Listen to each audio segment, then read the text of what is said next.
Welcome back to the Combo Couch, everyone. I am Pasta Jardula, and Johnny Sue is spinning on the ones and twos. It's been a crazy week. It's been a crazy month. The COVID-19 virus has shook us all to the core.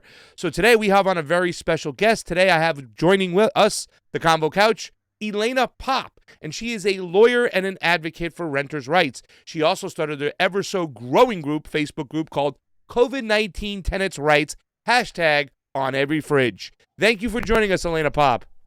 Hi, thank you for having me.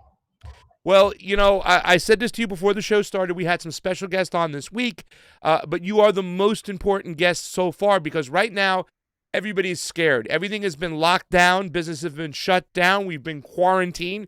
We're all going through it. But the first of the month has come, and now rent is due because it didn't seem like we got a lot of protections. What is the Eviction Defense Network? And more importantly, Elena, what is your role in that organization? So I'm the executive director and founder, one of the two founders, and we are a tenants' rights group. We focus on stopping displacement and gentrification in LA County. We defend tenants in evictions, and we do policy work and support organizing to stop displacement and evictions. Nice. So let's just jump right into it. So pretty much when there's no pandemic, you're fighting against gentrification and you're looking out for renters, low-income people, poor people who really can't stay in their house. They don't have money for a lawyer. They don't know their rights. To the rescue comes Elena Pop, correct? To the rescue comes the Eviction Defense Network and a great team of people who are ardent activists for tenants' rights that have fire in the belly for the work, who are committed, or sometimes I say are committed or ought to be. There are people who work 12, 13, 14 hours a day to make sure that tenants are not displaced. Have a great team.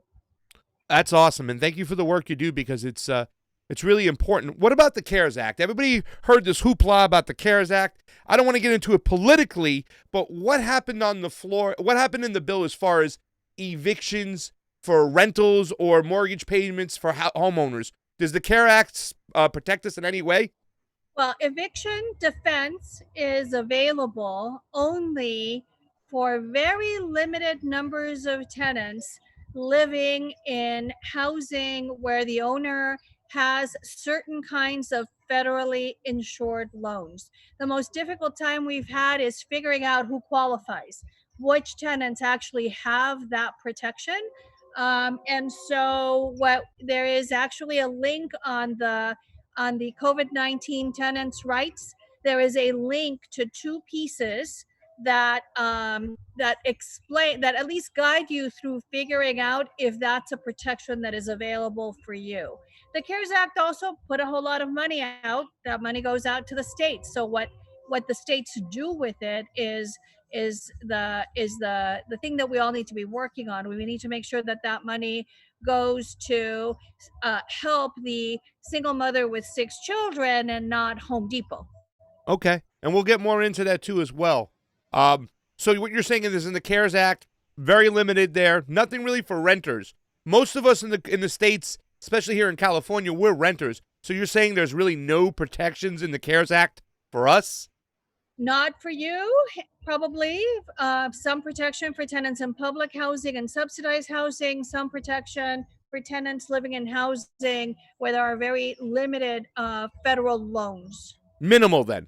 Yeah, Minimal protection for renters. I think big protection for a few renters is Okay. a better way to put it. So it So just doesn't really, affect. it didn't address the problem. Can you share with us some of the stories that you have heard before we get into the specifics of what else is out there?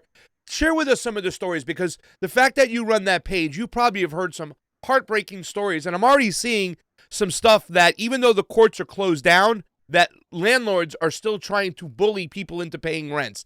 Give us some intake. So, interestingly enough, tenants have very temporary but very strong stability right now because the courts are closed. The sheriff in LA County and in many counties are not doing lockouts. And so we actually do have an unusual amount of housing stability, but it is very temporary. It's temporary in the sense that when the crisis ends, so does that stability.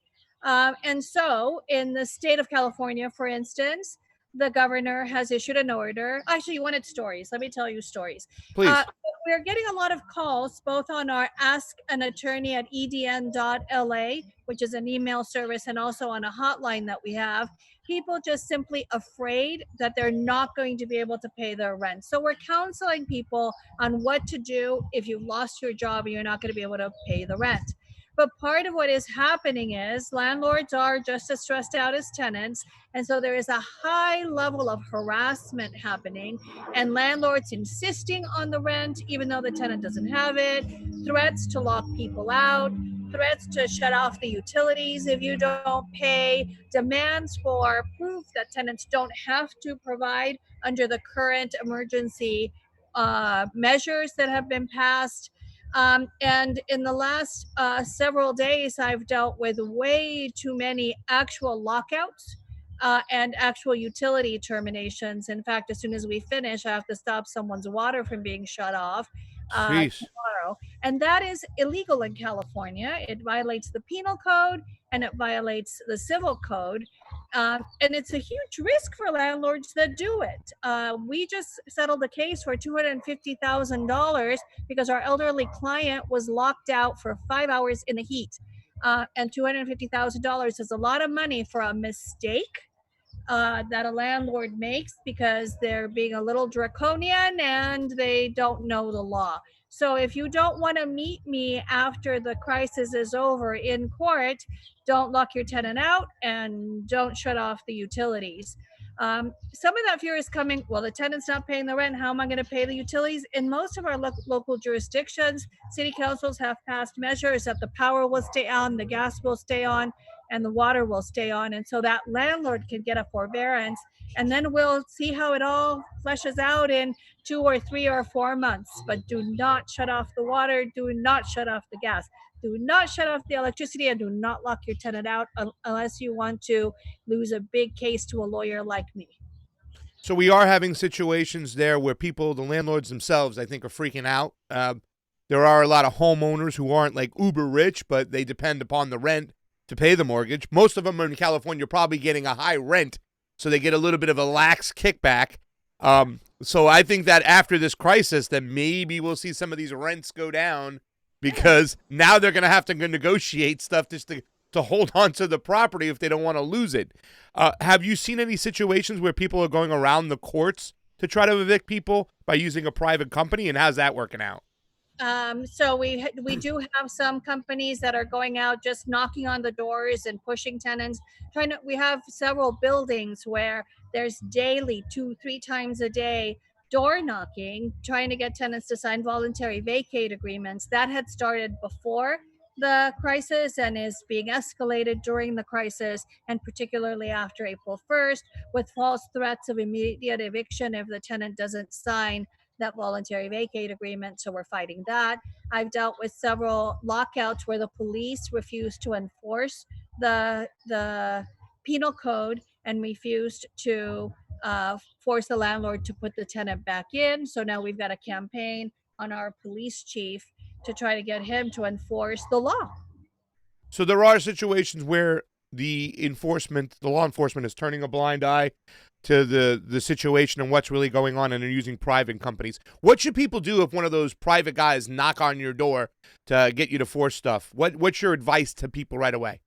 Don't answer, for starters. And I actually suggest that people put a sign on their door. And the sign needs to say, "Dear owner, this household is protected by the tenants' rights movement. Do not knock. If I open the door, we will be recorded. Please put your request in writing, preferably by email, so that I can take it to my lawyer." That usually stops them. That's great advice. Put that on the door. I'm going to put that on the door today too, as well. So let's talk about Gavin Newsom, because Gavin Newsom, what actions has the governor taken as far as renters and homeowners in California? There seems to be a lot of confusion about this, Elena. Maybe you can give us some clarity. The governor has done almost nothing for tenants. He issued an executive order, and pursuant to that executive order, if a tenant has a COVID-19 related financial reason to not pay the rent, and if that tenant sends a letter to their landlord before the 7th day after the date is due. So if your rent is due the 1st, by the 7th, saying that you have a COVID-19 related reason not to pay the rent, then that tenant, instead of having 5 days to file an answer in eviction court if the landlord sues in eviction court, will have 60 days. So it's a little tiny bit of a benefit that mainly helps the legal services providers have enough time to deal with the tsunami of evictions that are going to come.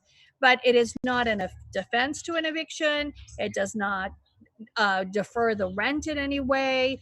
It just simply gives you more time to file that answer. 2 questions. Yeah. Number 1, do you have an example of a letter we can write like that somewhere on the Facebook page or? Yes, there is on the Facebook page, there is both a letter Yes. and a fact sheet that the letter is attached to. And both give you instructions on how to write the letter, what kind of evidence you have to put out. It for sure works in LA County and almost every jurisdiction. But in that fact sheet, which is the name of the, you could just, it's a top thing on that Facebook page. You could also send an email to info at EDN for Eviction Defense Network.la, info at edn.la, and we'll email you a fact sheet that has links to all of the ordinances in LA County and a link to the organization that's tracking all the ordinances in the state, and also other statewide resources.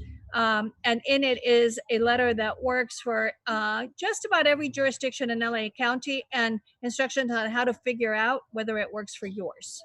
Perfect. And you said, I think you quoted me the other day that we need to get Gavin Newsom a dictionary because he doesn't know the definition of the word moratorium. Why don't you explain? Because I think a lot of people are being confused on what a moratorium really is.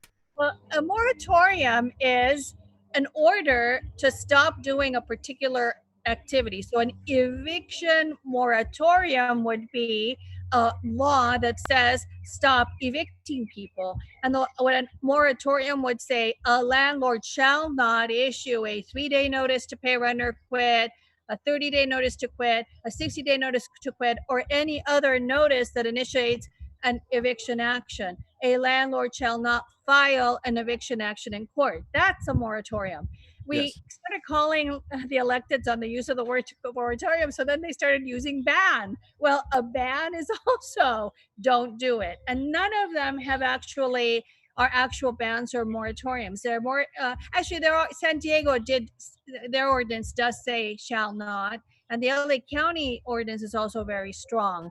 But for overall, most of these local ordinances and really just say it shall be a defense to that eviction action if your reason for not paying is COVID-19 related. And also, it doesn't stop other kinds of evictions. One of the things that's happening right now is people are having to bring in someone who might have like maybe been on the street and now they're living with you or got displaced from someplace else. And so we have a lot of folks who are not on the lease. In LA, the city council did pass a measure that you cannot be evicted for that during the crisis. And sometimes, maybe we shouldn't do this, but we saw a cute little kitty and we decided to bring in the cute little kitty and we didn't follow the lease and get permission to have the little kitty. So now there's a violation of the lease. Well, you can't be evicted for that in Los Angeles either. And so one of the good things is that if you go on that fact sheet, you can get links to other ordinances and see which are the best of. And there's also a link to a proposed best of ordinance, a model ordinance on that fact sheet. So let's get this straight. The statewide ordinance, and I think a lot what you're trying to say too as well is that the CARES Act really didn't do anything. They said it's a little nationwide kind of like little rule about something with an FAA loan, like you said, the minimum situations. Then the state sets a rule, and that was the 55 days extra. And let's be straight on this. The 55 days extra is just extra time to pay. They're not freezing anything. They're not forgiving anything. So it's worse than that. It's not even extra time to pay. No extra time to pay. The 55 days is If you don't pay your rent on April 1st, your landlord can give you a 3-day notice to pay rent or quit. If you don't pay by the fourth day, the landlord can file an eviction action. You then have 55 days to file an answer to that eviction action, but no legal defense to it. If there is not a local law that gives you a legal defense for not having paid your rent, and you don't have any other legal defense, like maybe a bad conditions or a defect in the notice, you are going to lose your housing. The governor just basically gave you an extra 55 days before you get kicked out. It's not forgiveness, it's not deferral, it's not pay it later. It is 55 days before the process starts to kick you out. It does not do much of anything, the governor's What can the executive. cities do, though? Could the cities do something else to help the situation? Because I'm looking all over at some of the paperwork you gave me, and it looks like more of the same for most of the cities. It doesn't seem like the cities have stepped up to make the situation even better. I mean, is there something that the cities can do to So help the us out? cities, you all figure it out. Pass laws that protect locally. And so the laws that are being passed by the cities are better than what the governor did because they at least provide a defense to that eviction. So, for instance, and I would say they fall into the following categories. Most of them are eviction defense, meaning the landlord can still serve that 3-day notice, the landlord can still file a lawsuit. But if you can go to court and prove to the judge that the reason you didn't pay was COVID-19 related, you have a chance of winning. So that's one category, but you still have to defend an eviction action. There's not enough lawyers to do that. 99% of tenants that go to court alone lose their cases. So we still have a major problem, but at least there's a defense. Yeah. Some of them prohibit the filing of an eviction, but the court is still going to accept those eviction filings because you kind of need an edict from the judiciary in order for that not to happen. Um, some of them provide extended time periods to pay the rent. In the city of LA, for instance, a year. So in a year, so we're going to have an initial deluge, an initial tsunami of evictions, and then we're probably going to win most of those. And then in a year, when tenants are not able to make up their rent, then we're going to have another tsunami of evictions because frankly most tenants in LA County have between $400 and $600 of money between rent and other expenses. A huge percentage of our population is below poverty and paying more than 50% of their income in rent. There is no way for a household that has that financial makeup to be able to make up 4 months rent. The math does not work out. Yeah. um, an average household will have to pay $400 a month in order to make it up. There's just no way that's possible. So we need rent forgiveness and we need mortgage relief. So before we get to the mortgage thing, I just want to make sure because my next question is what can homeowners do if they aren't financially able to pay their mortgages? Because you mentioned that mortgage homeowners are freaking out too. And I think, most of the housing in California, especially Los Angeles, is owned by corporations. But there are people who have, houses themselves that aren't necessarily wealthy, and they depend on the rent to come in to pay that mortgage. What could they do to protect themselves? And I just want to also as well, just to make sure we close out the rental part. The rental part, you're saying, write that letter. You told us what to put on the door and stuff. But what could both renters do to protect themselves right now, which doesn't seem like much. It seems like we're just kicking the can down the road to do what we did in 2008, which is to throw people out of their house 6 months from now so the banks can go in, buy those assets because they got the money from us to do so and make a profit. But what could also the mortgage homeowners do as well? What could we do to protect ourselves, Elena? What I want to say a little bit about 2008, the reason this is different is because more people are affected. Yes. We have a renter revolt happening nationwide. We've got renters calling for rent strikes.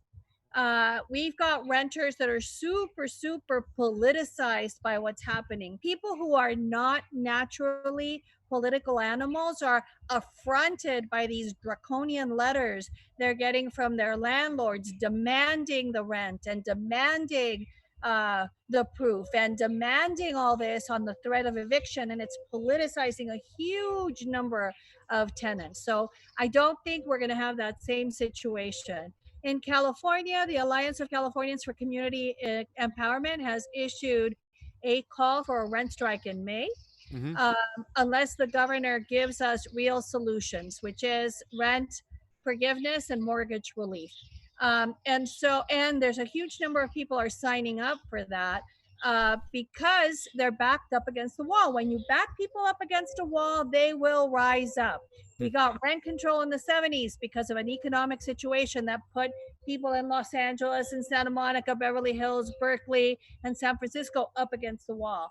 Since 2016, we have added the number of rent control ordinances, also because tenants will mobilize when the rents are going up and they get backed up against the wall. Yeah. And we had this sort of burgeoning tenants' rights movement, and in California, we just got statewide rent control. Not the strongest law ever, but a significant statewide law.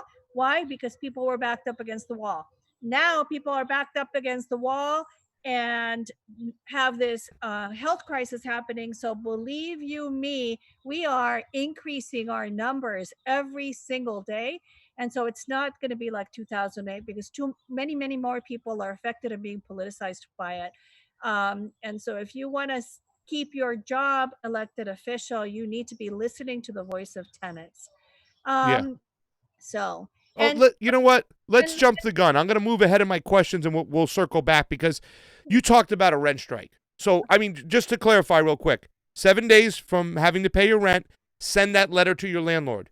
Talk about the fact that you lost your job due to COVID-19 and you're not afford to pay the rent. Now, that doesn't excuse you from having to pay that rent. It just gives you the extra 55 days we talked about in case your landlord decides to go through the eviction process, which the courts aren't open now. If they try to come after you privately, have a letter on the door. Don't talk to these people. Refer to your website. Get in touch with you. This is what you do. But rent strikes right now. Let's talk about rent strikes because there's a couple questions we have about rent strikes. What actually is a rent strike? And where can we join one? What's going on? Give us the whole lowdown, Elena Pop. So it's right now people are not paying their rent because they don't have the money to pay the rent and they're protected by local laws. When you rent strike, it involves even people who do have the money to pay the rent, people who stand in solidarity with their neighbors who don't have the money until the governor gives a remedy for those that don't have the money and have no chance of getting it without relief from the government. So a rent strike is more of a political action. It's not the same legal action of I don't have a choice. I don't have the money. I wrote the letter to the landlord. The landlord ignored the letter and is now evicting me. And here's my defense. It is people rising up and saying that they want broad-based relief that incorporates all the community, whether extremely low or not, low income, I mean, or not. Immigrants we want policies that are not going to leave anyone on the street, that are going to result in everybody being able to stay in their homes. And that's the rallying cry of this particular rent strike that is being called by the Alliance of Californians for Community Empowerment. And on that same Facebook page, there is a link to it. And if you send an email to info@edn.la, we will add to the fact sheet a link to it too. Actually, there already is. You just have to link on the Alliance of Californians for Community Empowerment link on that fact sheet. There's a section, how do I get involved? And it gives you options for city level, county level, and state level. Just click on the links and join.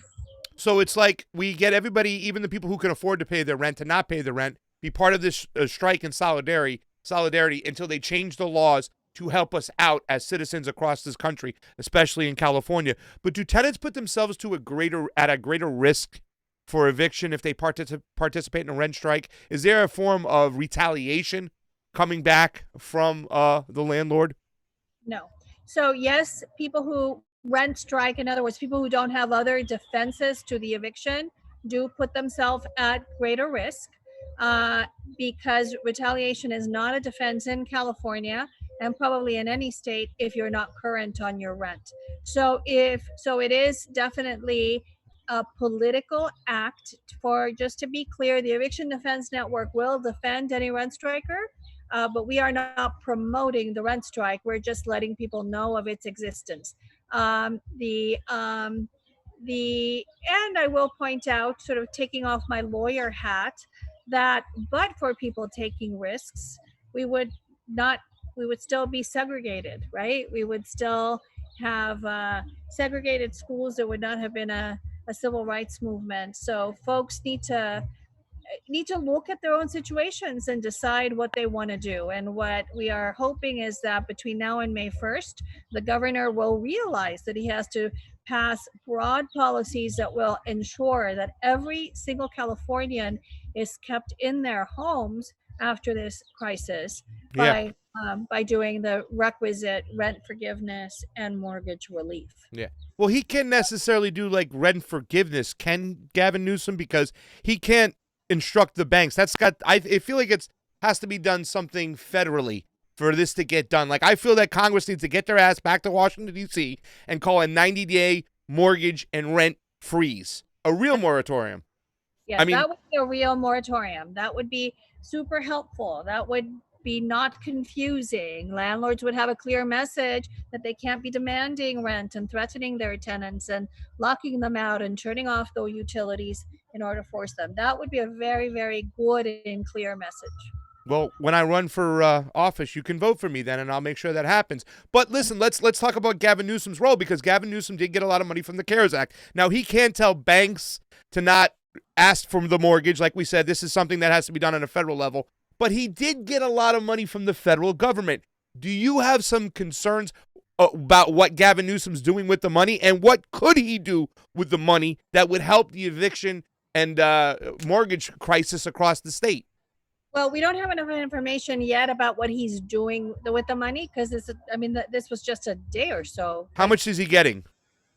You know what? I don't know the answer to that question. I don't know how much we're getting in California, but it's a huge amount of money. First, one of the things that needs to happen is we need to decommodify our housing stock.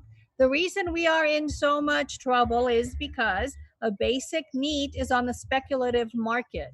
And so rents go up, and they go up to astronomical amounts. There are people sharing a bedroom for $1,900 in Hollywood. It's crazy. It is. We have a market that is completely out of control, and we need to decommodify it. And what that means is we need to get it into the hands of limited equity cooperatives, into the hands of community land trusts, into the hands of community tenant-controlled nonprofits and other nonprofit entities, and maybe even some government. Although, there's public housing is in so much trouble that I don't really want to go in that direction. But what we need is for some of those funds, and a significant amount of those funds, to be used to buy out landlords so that they can stop being landlords and sucking money out of tenants, and instead have the ownership be in the hands of the tenants themselves in the form of a limited equity co-op. Oh, you're talking socialism here. Actually, a limited equity co-op is actually not socialistic because it's still private. We're not talking public housing, which is actually more socialistic. That's what we already have is actually socialistic, public housing. Yes. This is actually just the government assisting tenants to form cooperatives. In LA, we have a very huge co-op called the Route 2 Co-op that has existed for many, many years successfully. And so people buy in and have a membership, and the running of the co-op is done by the members. But you can't just sell your membership on the speculative market. When you move out, you get a little bit of a reasonable return on what you bought in, which is usually just the amount of a security deposit. So you can't make a huge amount of money in it, but you have control over your housing. And we should all have control over our housing. Co-ops, it's a very, very good word. People need to learn it because we don't want the landlords to own everything. We can co-op and own things together. That was what it was like, I think, in the 80s, the 70s, the 80s, even the 60s too as well, is where guys got together or people got together and said, let's buy this together rather than, the big guy open. Where can people find new updates and new laws and regulations for their city to know what's going on? So in California, for Los Angeles, that Facebook group, which is called COVID-19 Tenants Rights hashtag on every fridge. And if you're on Facebook and you just do hashtag on every fridge, it takes you right to that group. Join it and we will do updates. The update includes specifics on the city of LA, specifics on the county of LA, links to every other jurisdiction in LA, and a link to a spreadsheet for every jurisdiction in the state. It also includes updates on all the federal measures as they affect tenants in California, the governor's measures, and the court's measures. So it's a one document that has the links to everything that you would need. If you're not on Facebook, send an email to info@edn.la. If you have a specific legal problem after you have read all of this, send an email to askanattorney@edn.la. Askanattorney@edn.la. Theoretically, we only assist in the county of Los Angeles, but in this crisis, theories go out the window, and I've been answering questions from tenants outside of Los Angeles, but I cannot answer questions for tenants outside of California, both because I don't know the law and Yeah, because I'm licensed in other states. So it's a resource for LA County, but I'm not going to turn you away as long as you're patient. gotcha. And you're going to give us somebody from New York so we can learn about their laws coming up too as well. You said you're going to connect us to as well. Yeah, I had wanted to talk about what's happening in New York. I am clueless about New York, but we have put out a call to try to get someone, not to try, because I am a big believer in not trying. I'm a do or do not. There is no try fan of Yoda. So yeah, we will get you a speaker from New York so that your New York constituents and will know their rights and where to get help. Elena, somebody put down on the super chat, said, this is what we need to be pushing, Pasta. Awesome. I'm glad we had you on your show. So before we get you out of here, course of action. Number 1, within 7 days, as a renter, write a letter to your landlord explaining that you cannot pay the rent due to COVID-19. Number 2, if anybody comes knocking on your door, With 7 days of your due date, not of your due 7 date. Important. Most, 7 days what's of that? your, After your due date. You have 7 days after your due date, right? you have till the 7th, people. Just Pretty much. Rent's due on the 1st. If you don't have your letter by the 7th, you're not covering your own ass. So cover your own ass and write this letter. Number 2. Do it today. Huh? Do it right now. We could find an example on your Facebook page. Do it now. Number 2, don't answer the door or let anybody punk you or be abrasive to tell you you have to get out of your house right now. And don't sign anything when these people knock on your door. Right. That's perfect. And number 3, find a rent strike so you know your rights, and let's get together hand in hand as citizens, as Californians, and let's demand that we get more and we get a rent freeze or a real moratorium going on from the federal government. So the way I would phrase it, not find a rent strike, but find an organization that organizes tenants. So there are links on that document for local organizations, tenants unions, and statewide organizations. Join and organize and figure out what you want to do. Organize with other tenants.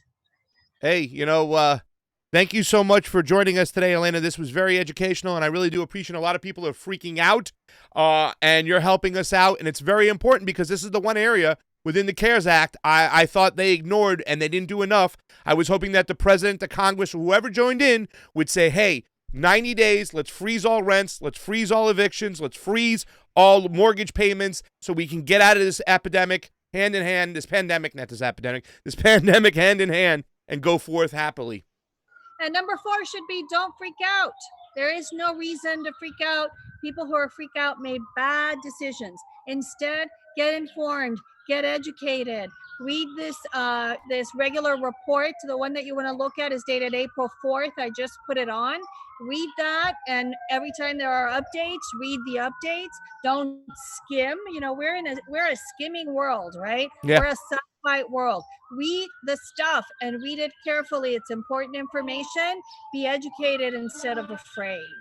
You got it. Let's go to her website, her Facebook page, COVID-19 tenants' rights, hashtag on every fridge. Thank you so much, Elena Pop. Thank you. Thank you for having me. My pleasure. Know your rights, everybody. Write your letter. You have to 7 days from the 1st if your rent was due on the 1st. For Pasta Jardula, Jonny Sue, this is the Convo Couch. Convo out.